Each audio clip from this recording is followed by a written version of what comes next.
Welcome to the History of Diving Museum. My name is Lisa Mongilia. I am the Executive Director. We appreciate everybody that's here tonight. I see actually staff is here coming to see Julia give her talk. We have members that are here. Some of our board members are here. We have people that are going to be joining us on Zoom. So thank you very much. The History of Diving Museum couldn't do it without you. We thank our sponsors tonight, the Graves family. Barb has been on the board for ever and a day, almost the 20 years that we've probably been opened. So thank you, Graves family, and also the sponsors for our featured exhibit. If you haven't seen Salvaging the Deep, which Julia will be talking about, we invite you to come back tomorrow, not tonight, and go through. We're open daily 10 to 5 and see it while it's on display through December 31st. We've got a lot of things that are happening. Besides that, we have a History of Diving Museum custom quilt. You can buy tickets. We're raffling it off to raise $1,000 for outreach. We also have a haunted deep sea diver, which will be absolutely perfect for it's terrible. Don't buy it. Raffle tickets to get the deep sea diver. What better perfect thing for the key to get it? So get your raffle tickets for that. And then actually next month we'll be doing a treasure treat for the kids with a costume contest on. So check out our website for more information. For those of you that are here tonight, Julia will be giving our talk. If you have any questions, let us know. I will also be facilitating our Zoom participants, and we'll be coming in and asking questions and getting some more information. So next month on October 13th, we're going to have Captain Bobby Scoli, who is a retired Navy captain. And actually she was in charge of the salvage team that brought up the turret from the Monitor, the first ironclad. So she'll be here in October. But tonight we are very lucky to have, and willingness, from Julia, who is our community relations specialist. She does a little bit of everything. She helps us with our marketing. She does the Museum in Motion. She's great if you haven't done a Saturday or a Sunday tour when we do the guided tours. She's your person, your docent. She's great at taking people through. So watch that. We're going to be doing monthly tours through the end of the year, and that information can be on our website as well. So I will hand it over. We're going to find out more about Salvaging the Deep. Both Josh and Julia did extensive research. She's been doing the Museum in Motion program with the kids, and she has upped her game to offer it tonight for you all. So enjoy. Okay,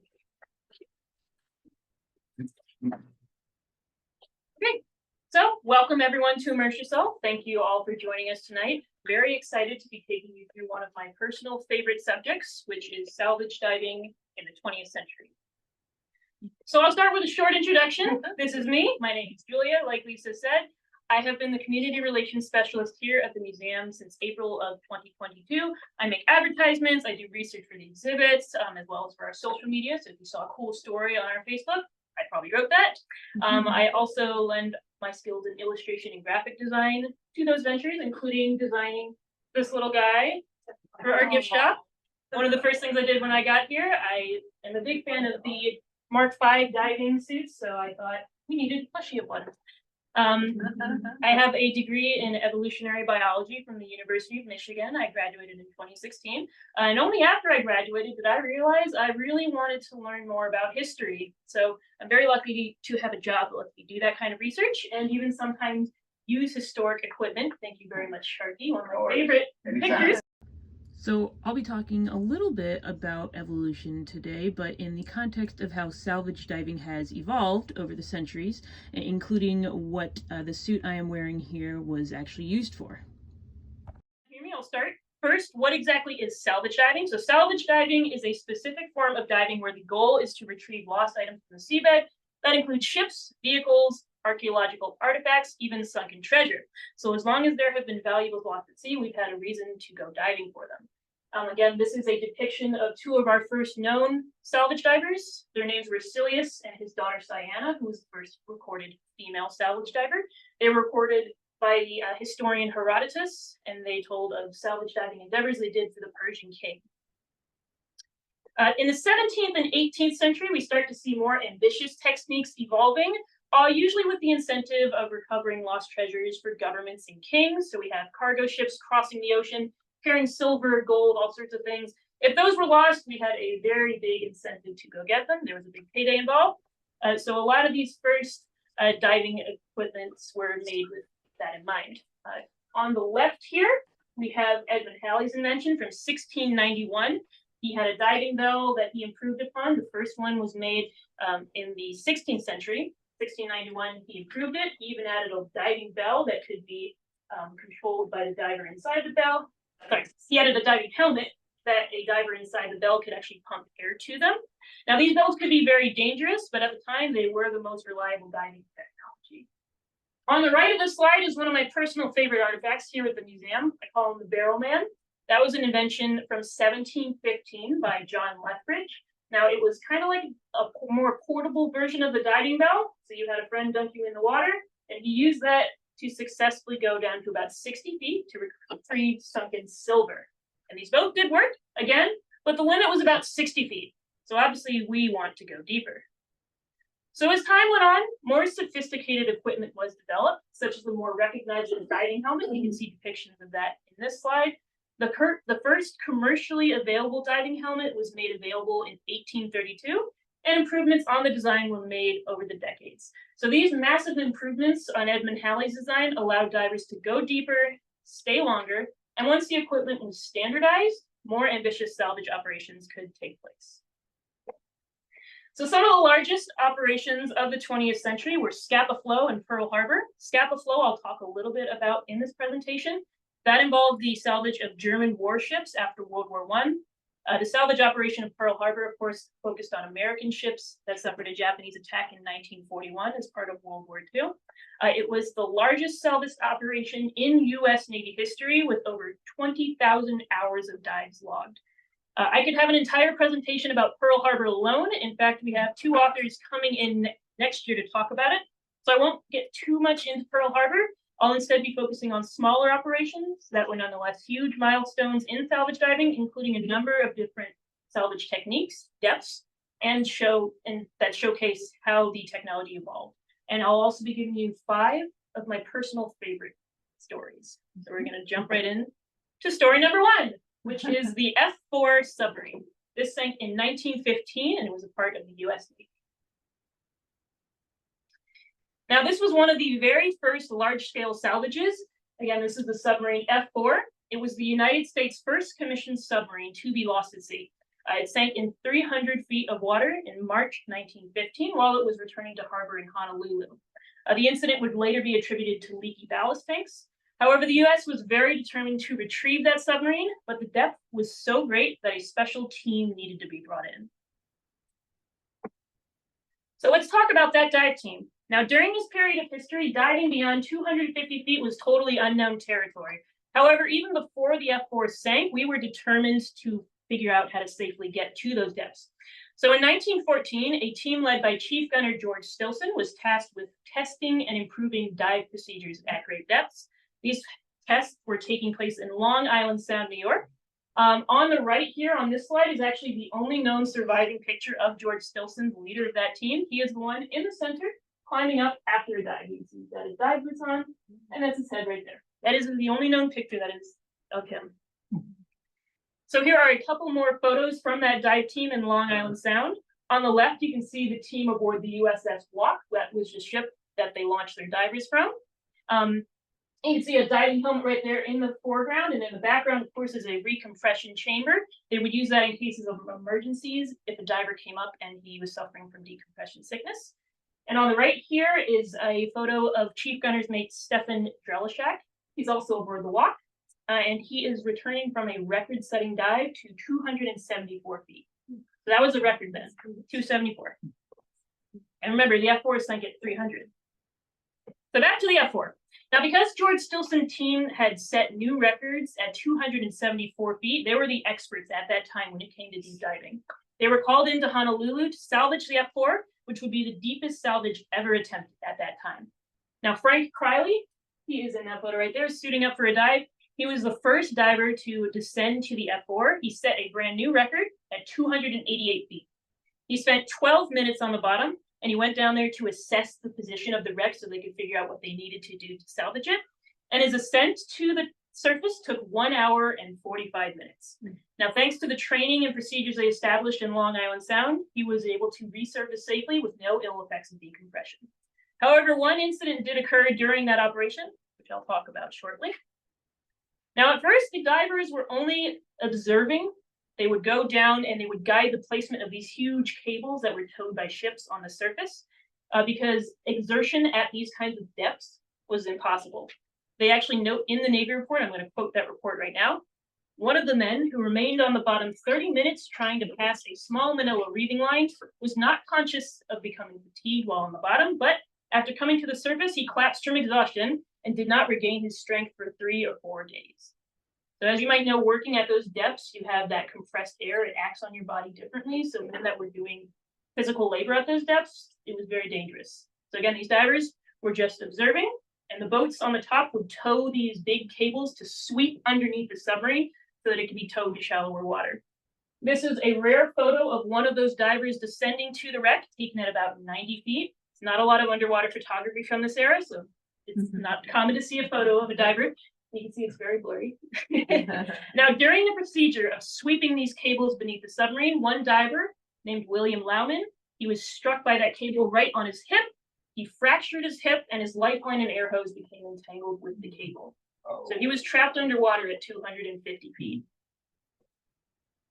Now, despite the fact that he was still recovering from his own dive 2 hours prior, there is Frank Priley again, another great photo of him, unlike George Stilson. He had a couple. Frank Priley immediately volunteered to help Lauman. He offered to transfer his lifeline to him when he got down there. Of course, those on the surface rejected that proposal. And when they rejected that, he went to the surface to get another lifeline, came back down for William, secured him, and because of his efforts, William Lauman was able to be towed to safety and rescued from 250 feet underwater.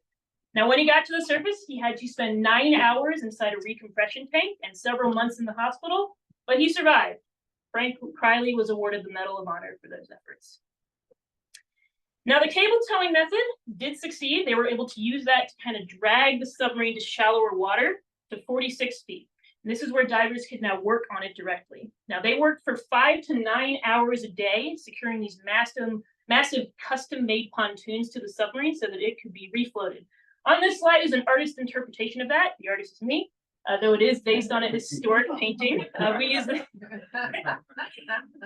It is based on a historic painting of the procedure, but we used it on a number of materials featured in Salvaging the Deep, so it may look familiar to those who've seen the exhibit. In August of 1915, 5 months after the submarine's tragic sinking, she was finally towed to harbor at Honolulu.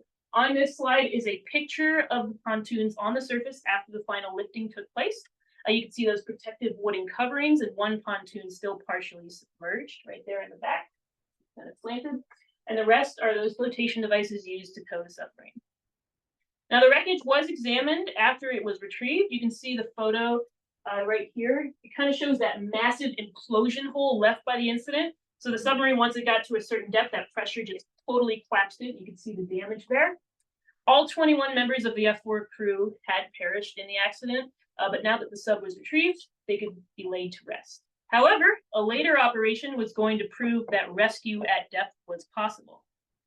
Which brings me to my next story, the USS Squalus, which sank in 1939. So we're fast forwarding about 24 years to another sunken submarine. This is again the USS Squalus, so I'll set the stage for you. May 23rd, 1939 at 7:40 in the morning, a catastrophic valve failure occurs while it's undergoing test dives off the coast of New Hampshire. So it partially floods and the Squalus sinks to the bottom of 243 feet of water with 59 people aboard, including one civilian. Now I'm going to note that before the Squalus sank, the only underwater rescues had ever been successfully done, none had ever been done beyond 20 feet. And this sank at 240. So seawater had flooded the engine and battery room, which caused a blackout. So these men were trapped 243 feet underwater in total darkness in a situation that, as shown by the F-4 and others like it, was unequivocally fatal. And it was for 26 men who were in the compartments that flooded. Not only that, but the chlorine gas from the battery compartment was filling the air within the sub, poisoning the air. So the 33 survivors were forced to use their emergency rebreathers in order to breathe that air safely. The crew fired red smoke rockets every hour. These were little canisters that would go to the surface and release smoke that would alert people that they were trapped there. They also set up a telephone buoy with the written message, "Submarine sunk here, telephone inside." Lieutenant Oliver Nakeen, he estimated that there were about 48 hours of air remaining at best. So a search for the Squalus was not launched until 1:40 that day, when she missed her check-in time. This is 6 hours after the sinking. All further communication with the vessel was done by Morse code, which was tapped on the side of the ship with wrenches. It was more than 24 hours before the submarine was located and a rescue team could finally be assembled. The photo on this slide shows an aerial view of that operation underway. So carbon dioxide is slowly filling the submarine, which now has less than 24 hours of air remaining before the 33 survivors suffocate. So soda lime was actually spread on the deck to help extend the lifespan of that remaining oxygen. And through Morse code, the crew tapped on the side, reporting that hunger and cold were both issues. So the first rescue team that came to the Squalus brought hot soup with them. Now, instead of going into detail about whether or not the rescue operation was successful, I found that the result was actually filmed. So I'm going to let you guys watch a short video about that. So excuse me while I do some troubleshooting. I'm going to mute my microphone here and then turn on my speaker so everyone can hear me, whether they're on Zoom or here in person.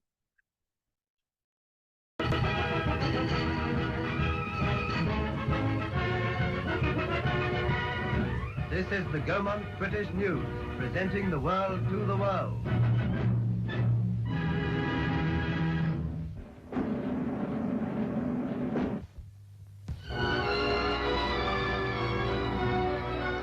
Cruising on a practice run off Portsmouth, New Hampshire, the American submarine Squalus. On board were 59 men taking the normal risks that all in the submarine service understand.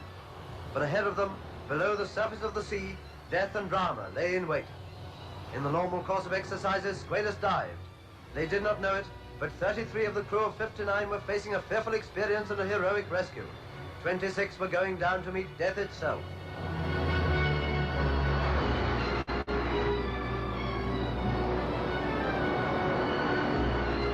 Inside the submarine, the normal routine of undersea ship's duty was carried on. There's a red light that flashes on the control board if a diving valve fails to close. Somehow, this time, the light failed to register the danger.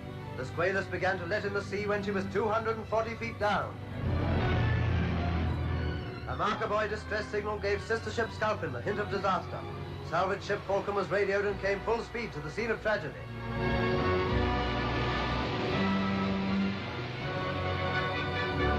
On the deck of the Falcon was a diving bell. The bell had never been used before.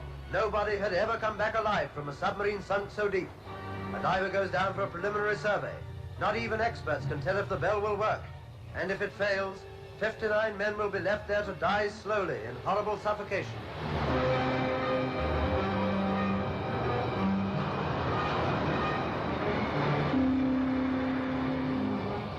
Every minute lost is a minute nearer death for the men below. But the work must be deliberately done. It seems agonizingly slow. The bell will fit over the conning tower of the submarine. The hatch can be opened, and a few men at a time will come up. It works, and the crew of the Squalus come out slowly from the undersea home that was so nearly a tomb. The diving bell has won.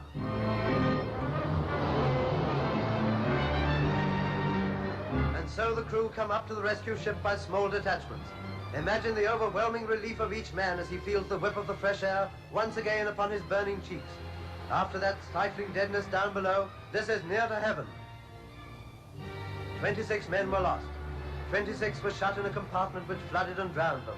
But never before have any men returned from a doomed submarine, returned to their wives and families from a living grave. At last, a new invention for saving life instead of destroying it. The sound should be all reset. I do all that so that you don't hear a horrible echo. So that is the story of the Squalus. It was a successful operation. The rescue itself was led by Charles Swede Mommsen. He's on the left here, and the diving bell was the Mommsen-McCann Rescue Chamber on the right there. It made a total of 4 trips to and from the submarine in bad weather. A 5th trip was made to look for survivors, but none were found. So once it was down there, it was actually attached to the hatch of the submarine, and then survivors would go into it, be brought to the surface, would come down for another go. The rescue itself took 39 hours, 33 lives were saved, and the mission proved that underwater rescue was possible. The 4 divers involved in the rescue were all awarded the Medal of Honor. And after the rescue, the Squalus itself would need to be what else? Salvage. So another massive operation was mounted. Since the days of the F-4, a ton of progress in the field of underwater salvage was made. So much progress was made in the area of how to make deep diving safer and more efficient. So extreme exhaustion due to working at that high pressure was noted. That was due to inert gas narcosis. So a new mixture was actually discovered to circumvent this problem. You may have heard of it if you have ever done saturation diving. It's a mixture of helium and oxygen. So in 1938, the Navy Experimental Diving Unit simulated dives up to 500 feet using those kinds of mixtures, and they found that they really helped to reduce that exhaustion. So they were used that very next year to raise the Squalus. Now, another new piece of technology was this tunneling lance. It was a pressure pump that would work its way through the mud beneath the submarine to get around it. And once it was all the way through, it made this tunnel, and then you could pass a line through it, called a reeving line, and that would be used to attach the submarine to a pontoon and refloat it. Now, despite all these advancements in efficiency and breathing gas, the salvage of the Squalus took 648 dives to achieve. Here is a quote from Charles Momsen about the first attempt to raise the Squalus. Very dramatic. At the end of 50 days, connecting hoses, rigging pontoons, attaching bow and stern towing cables, the first lift was attempted. The bow came up like a mad tornado, out of control. Pontoons were smashed, hoses cut, and might I add, parts were broken. Another 20 days of mopping up was required before we could again rig for another try. That is a quote from the leader of the dive operation. So the pontoons needed to be re-rigged and everything else redone. The Squalus operation differed from the F-4 in that the pontoons were actually fixed to it in deep water now that the divers could actually work at depth with that helium mixture. So they didn't need to wait for it to revive in shallower waters. So the Squalus was lifted and towed towards Portsmouth until it reached 92 feet. Then the pontoons were once again rearranged to adjust for that change in depth. And after 648 dives and 4 months of effort, the Squalus was finally recovered and dry docked. I'll play one more short video for you showing the Squalus being raised. So bear with me as I adjust. Aboard the Falcon, final preparations are underway to raise the sunken submarine from its bed in the ocean, 240 feet below. The last of 7 huge pontoons, each with a lifting power of 80 tons, is made ready, filled with water to sink it into position. Watch the thrilling moment as the last pipe is fitted.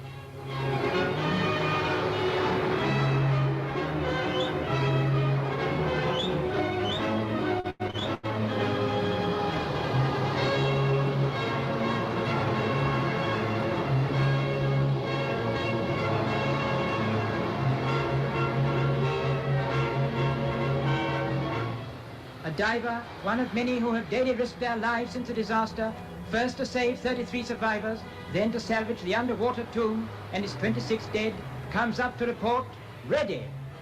Airlines in position, pontoons in position. The critical moment is at hand. On goes the air, tremendous pressure that will raise the Squalus right from the bottom. Watch the boiling foam.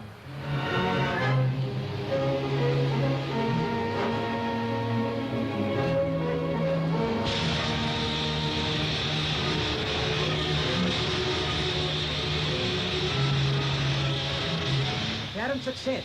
The first pontoon breaks water.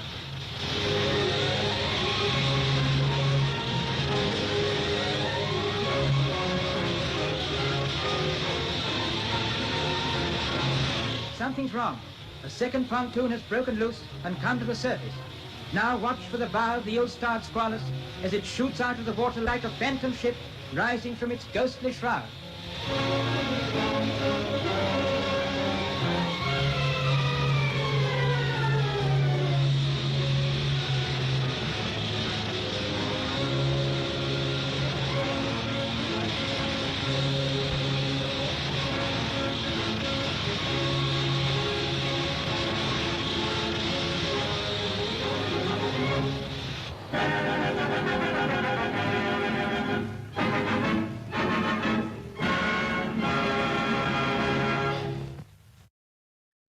see the Squalus finally dry docked and ready to be repaired.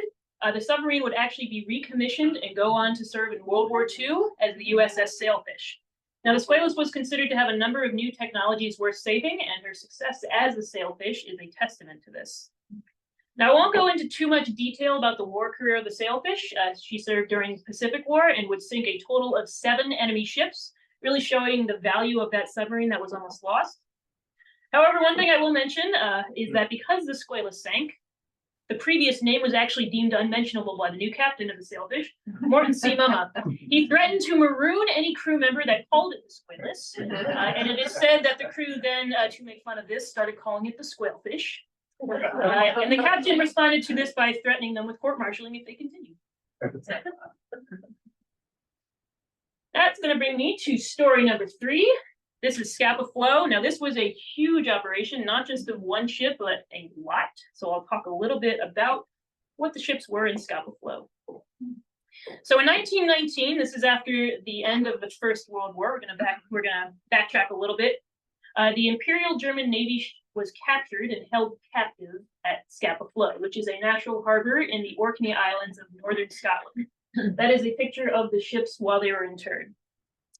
So negotiations between the Allied nations had gone on for quite some time as to what to do with the captured German fleet.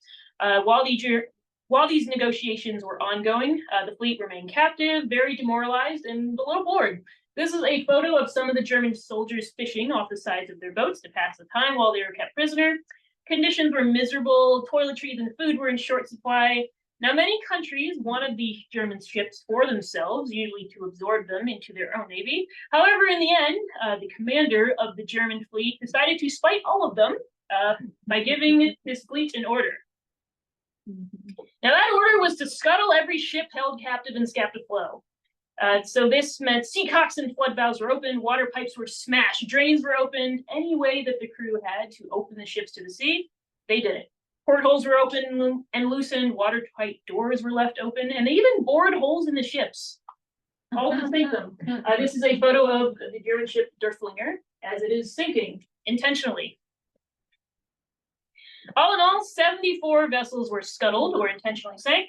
22 of them did not sink deep enough to be completely lost. Scapa Flow is a little shallow, so a lot of them were actually very close to the surface despite sinking. They were able to be salvaged. The other 52 were deemed too expensive to retrieve until 5 years later. Enter entrepreneur Ernest Cox, who purchased some of the sunken vessels, and he began what would be the largest salvage operation ever at the time. He used this massive dry dock, which he is standing on, as a base, and many of the ships in Scapa Flow were not very deep, but they still required a lot of diving and effort to refloat them.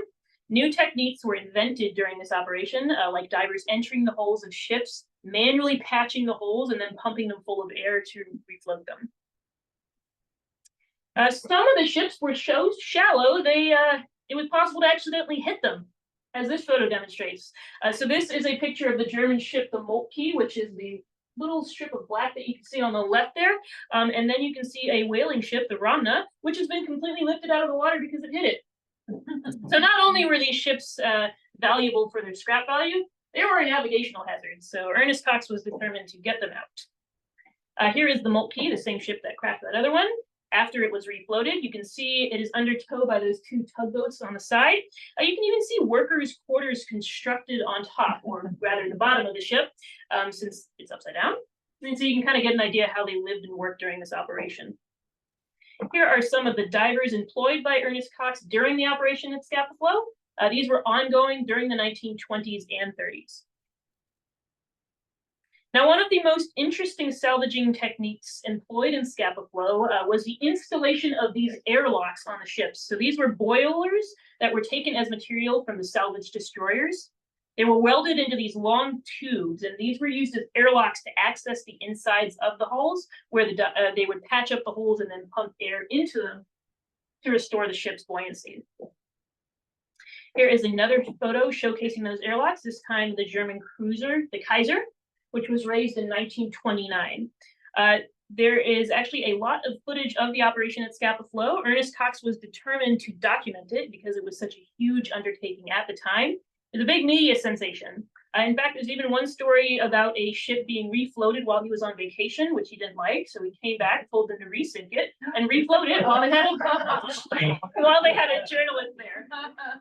So I'm going to show you some of that footage from Scapa Flow. These do not have sound. This is the silent film era. A lot of these videos were recorded. They don't have sound. So this is just footage. I don't need to fiddle with the whole operation again right now. So here is footage of the dry dock. That was the center of operation for the salvage taking place. A lot of these ships were so shallow, kind of minimum work was needed to recover them. So you can see the dry dock, the cranes that were used to lift them. And you can see one of the ships that they are working on lifting out of the water. You can just barely see the top of it.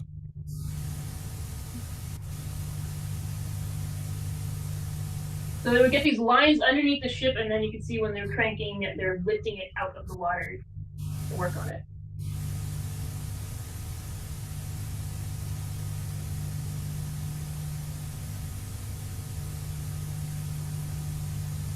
Slowly lifting it out of the water. Now you can see more of it, and it's just absolutely caked in brine and seaweed. So they'll then get to work on the wreck, start cleaning it up so that it can be sold for scrap.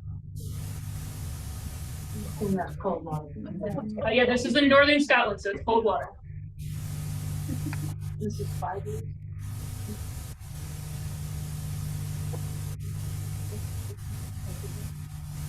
It's about 5 to 10 years, depending on when during the operation it was, because this is an operation spanning over 10 years. So.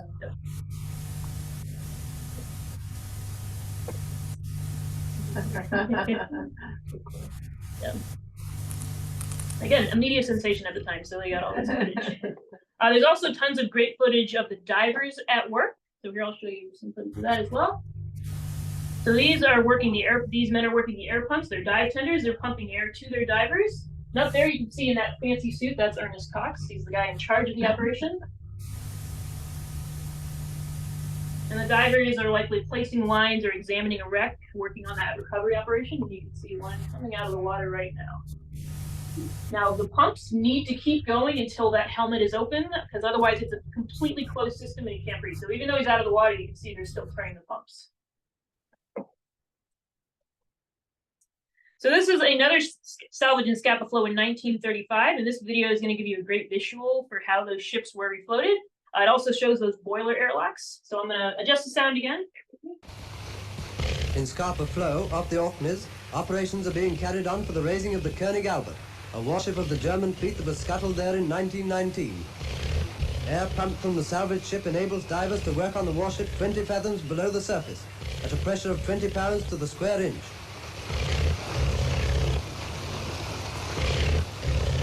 The stage is set for the ship to return to the daylight, after lying on the ocean bed for 16 years. First, the bows.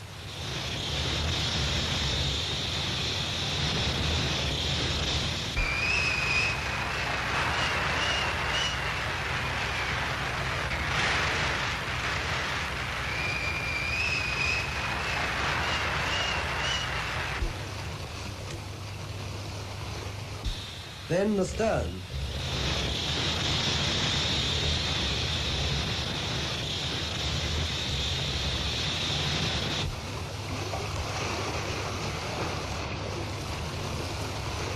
The great boilers that they used to refloat it, once it was pumped full of air, they were able to lift it out of the water.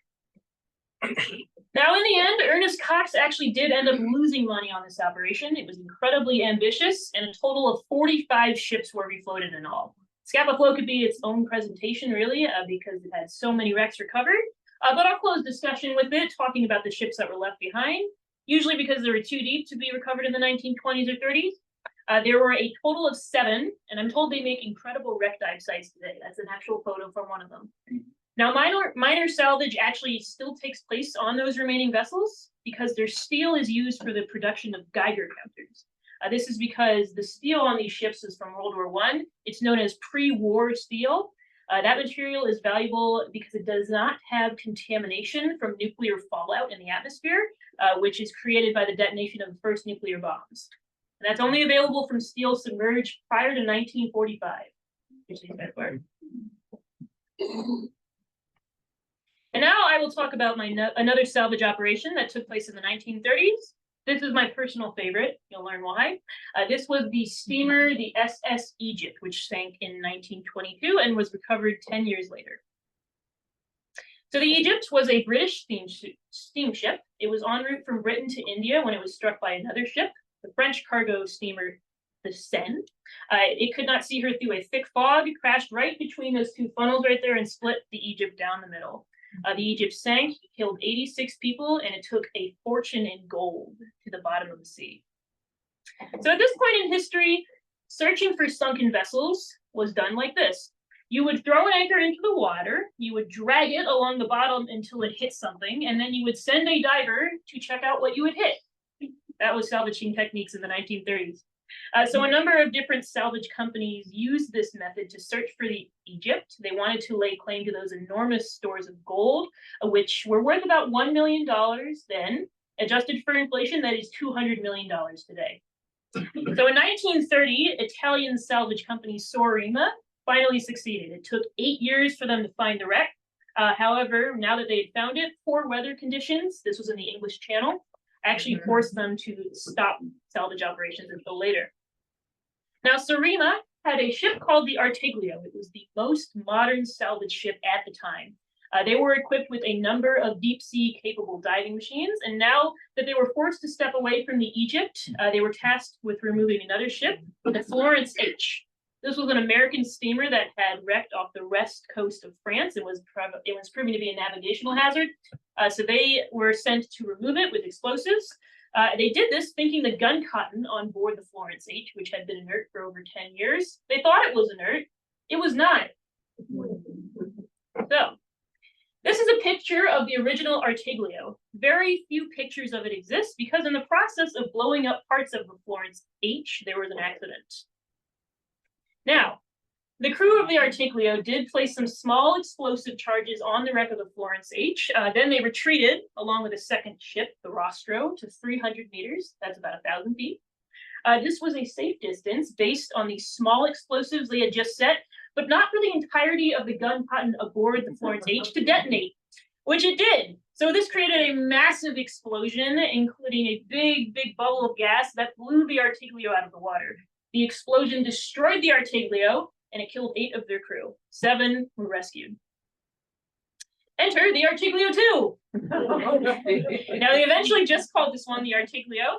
Now, this returned to the site of the original ship where it was blown up, and they actually salvaged much of its equipment, including the armored diving suits. The diving turret itself was found bobbing in the water miles away, but it too was recovered.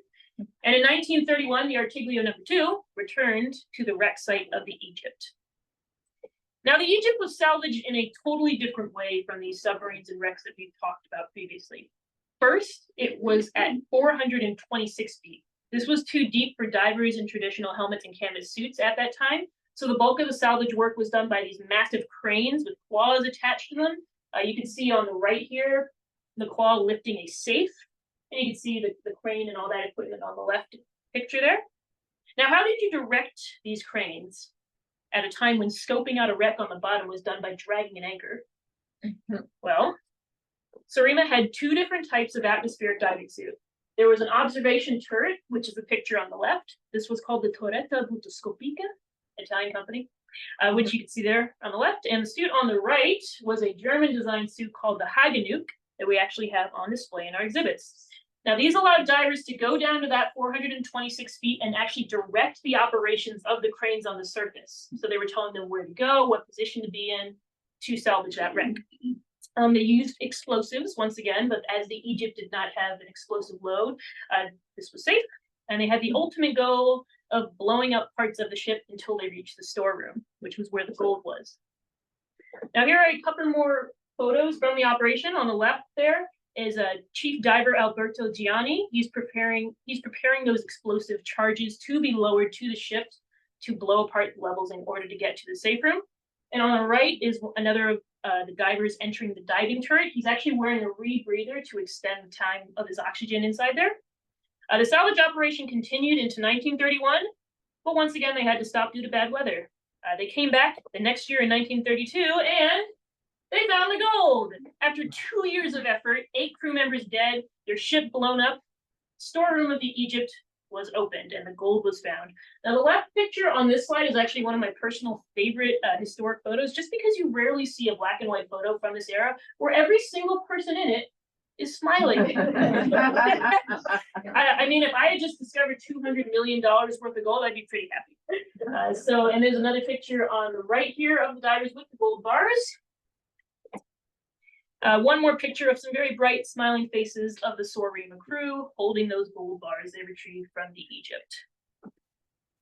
In the History of Diving Museum's Abyss exhibit, you can actually see the Haganuk atmospheric diving suit, also called Iron Duke. This is the same model of ship that was used to help salvage gold from the Egypt. You can also find a turret that's similar to the one they used.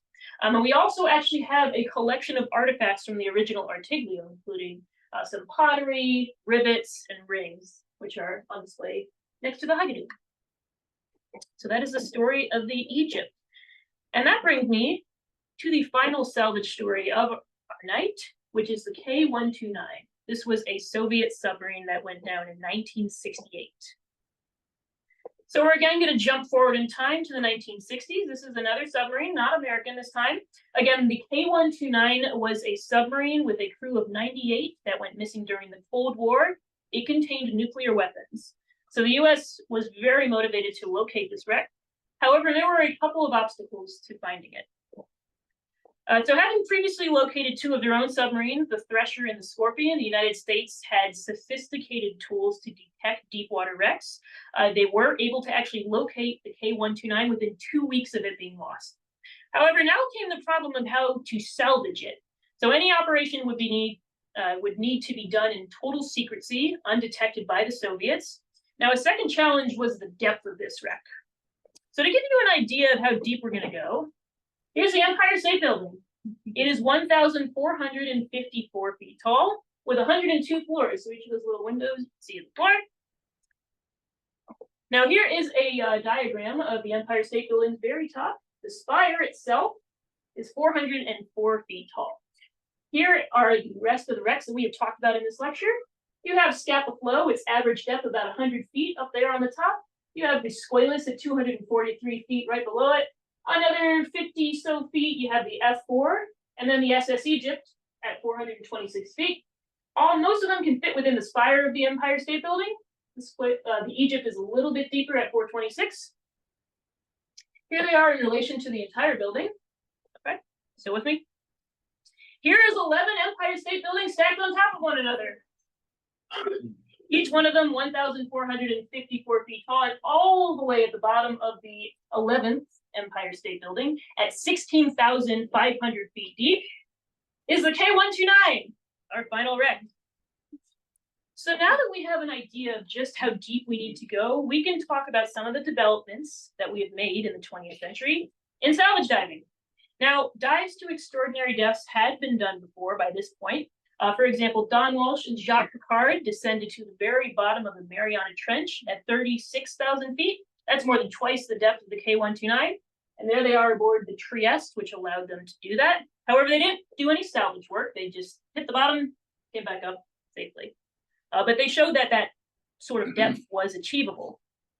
Now, some deep salvage had also taken place. A lot of people don't know this, but the DSV Alvin, or Deep Submergence Vehicle Alvin, that is the submersible that's famous for discovering hydrothermal vents and also taking the first manned cruise to the Titanic. But a lot of people don't know that it actually sank itself while being transported. So it sank to 4,900 feet. That is actually a photo of it on the bottom in 1967 when it sank. Now, there were 3 crew members aboard the Alvin when it sank. The hatch was open. They were actually eating lunch. They were able to get out before it sank, so they were safe, but their lunches were not. Now, the salvers discovered the Alvin sitting at 4,900 feet using another submersible, the Illuminat, and they discovered that the lunches were actually intact. They brought them back up to the surface, and don't ask me why they did this, but they tasted the bologna sandwich that was left on the Alvin. It had been sitting on the bottom at 4,900 feet for about a year, and they said it tasted good.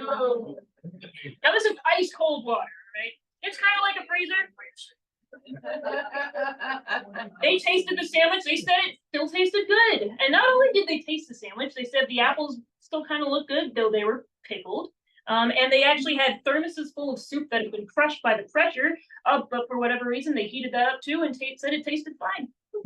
So, who knows? The deep sea can act as a great food repository. Who knows? Now, a few years later, in 1972, we also had another deep water salvage take place at 16,000 feet. This was a spy satellite, an American spy satellite used to assess Soviet military capabilities during the Cold War. They did recover it from 16,000 feet. Unfortunately, the footage was too degraded to make use of it, but we did successfully salvage it from 16,000 feet. So we've shown that we can do this. However, no salvage had ever taken place on something as massive as a submarine before at that kind of depth.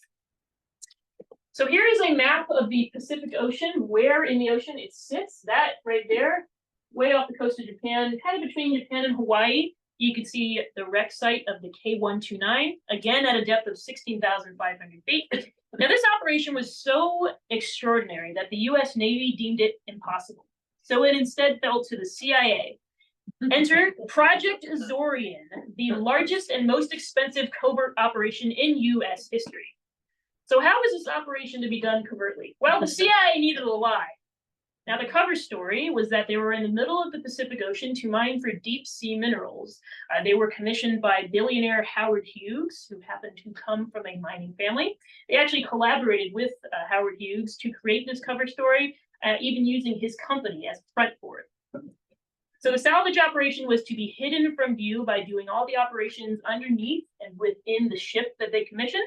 The CIA commissioned a ship named the Hughes Glomar Explorer, and they designed a massive open bottom in the center of the ship into which they would grab the heisted submarine without being seen. Now, the Claw was built, and that is actually a photo of it being transported beneath the Golden Gate Bridge. Its nickname was Clementine, and you can see it's got this big cover over it so no one can see that it's a giant claw. Now, the Claw, you can see at the bottom here, this is the diagram, that is the ship, the Hughes Glomar Explorer. Now, the Claw was lowered to the submarine, and I'm going to do a little physical demonstration for you here. This Claw needs to be lowered about 3 miles, 16,500 feet. So they used 274 60-foot sections of steel pipe, and they stacked them on top of one another, lowering them in the water until the Claw reached the submarine. Now, the graphic on this slide is not to scale because the real scale would have the submarine 3 miles beneath the ship, but it gives you an idea kind of the setup. So once the Claw was all the way on the bottom, it would close around the submarine, and it would be dragged back to the surface by undoing all the work they just did, unstacking the steel pipes to bring it back to the surface. Now, about halfway through that process, half of the submarine fell back to the ocean floor. The Claw broke. So half the submarine goes sliding back to 16,000 feet, but they had the other half. So they kept going, and within another week of retracting that steel pipe monstrosity, they got half the submarine into the open bottom of the Hughes Glomar Explorer and recovered it. Now, Project Azorian managed to go undetected, even while under surveillance by the Soviet ships. The ship was even designed here with a pretty cluttered deck so that there was no room to land a helicopter on it. So the operation continued with the goal of retrieving the lost half of the submarine, but before it could be retrieved, the cover was blown. How was the cover blown? Well, not by anything on board the ship, but actually a robbery on shore. So a robbery had occurred at the company that was acting as a front for the mission, the Hughes Suma Corporation. So remember that billionaire they had talked to and they ran the operation through his company? It was robbed. So documents detailing the entire operation were leaked to the press, and it was compromised. Now, this whole fiasco was actually the source of the phrase, neither confirm or deny. This is where it came from. Now, it's also called the Glomar response, after the ship. Now, despite all these setbacks, they did retrieve half the submarine, and the CIA considered Project Azorian to be one of the greatest intelligent coups of the Cold War. There's even a piece of the K-129 on display in the Spy Museum in Washington, D.C. That is a piece of a control panel. The CIA has never disclosed the rest of what they discovered about the K-129. However, I'll play a short video for you, and again, it's not going to have sound. But in addition to recovering half of the nuclear submarine and all the secrets it contained, the The United States also recovered the bodies of the Soviet soldiers that were inside the retrieved portion of the submarine. So they actually filmed the burial ceremony that they gave them. They gave them a burial at sea. They filmed it on September 4th, 1974. This is actual footage from that burial at sea.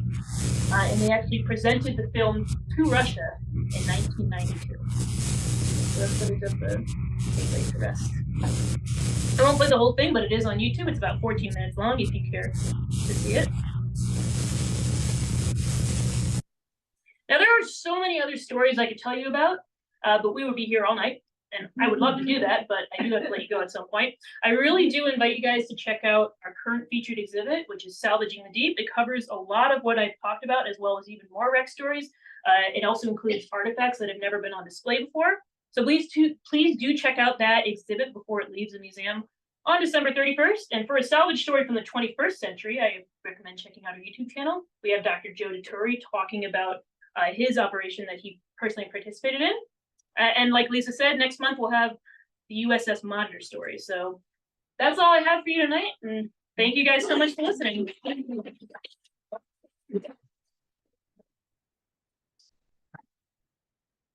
Now is where I open the floor to you guys. If you have questions, on Zoom, I can actually read them right here, and I'll answer those. But if anyone has any questions from the room, I'll answer those too. Yes, Liz.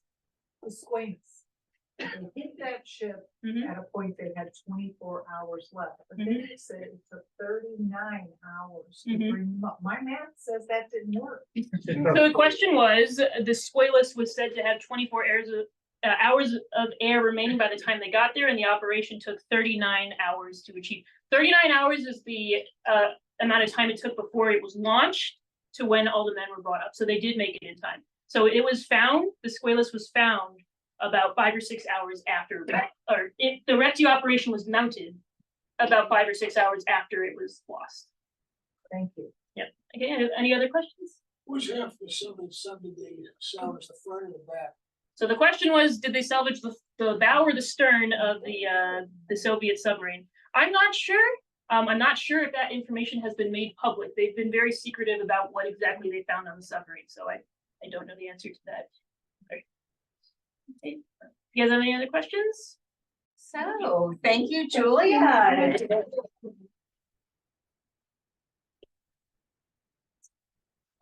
has a question. Sure. What's the robbery? Yes. Did they get any sense that the robbery were foreign agents, or was it just normal thieves? Well, I don't know the answer to that. The question was, who robbed the company that ended up leaking the Soviet submarine operation? I don't know the answer to that. I will do more research, but I'm not sure if it's something that was made public either. This was a very secretive operation. We got very little information from it. But it could have been KGB. All right, well, thank you very much.